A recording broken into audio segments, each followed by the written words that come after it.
Është organizuar në Fier ceremonia e vlerësimit të ekipeve fituese në fazën gjysmëfinale në konkursin ndërkombëtar të gjuhës shqipe.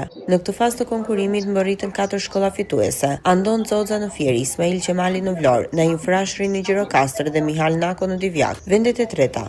Këto ekipe arritën si fitues drejt fazës finale. Pas konkurseve të zhvilluara mes nxënësve të klasave të nënta në 181 shkolla nga 13 zyra vendore arsimore që drejtohen nga Drejtoria Arsimore Fier. Mesazhet e nxënësve u bashkuan plot emocion. Le të mbrojmë të flasim dhe të trashëgojmë gjuhën shqipe. Në prezantimet e tyre ata përcollën historikun e shkollës dhe emocionet e punës në grup. Shkolla e Infrashëri në Gjirokastër, e cila veçoi traditën e shkollës më të vjetër, duke nderuar patriotët shqiptar. Grupi i nxënësve nga Fier Seman Divjak sollën një kolazh me punimet e tyre në interpretimet e vargjeve të Fanolit. Ata ndërthurën element të teknologjisë dhe mbrojtjes së natyrës. Mësueset e gjuhë letërsisë të pranishme në mjediset të shkollës artistike Jakov Xoxa, ku u mbajt ceremonia në nivel rajonal, vlerësuan përpjekjet e nxënësve për të mbrojtur një pasuri kombëtare siç është gjuha shqipe dhe emocionet e tyre në konkurim.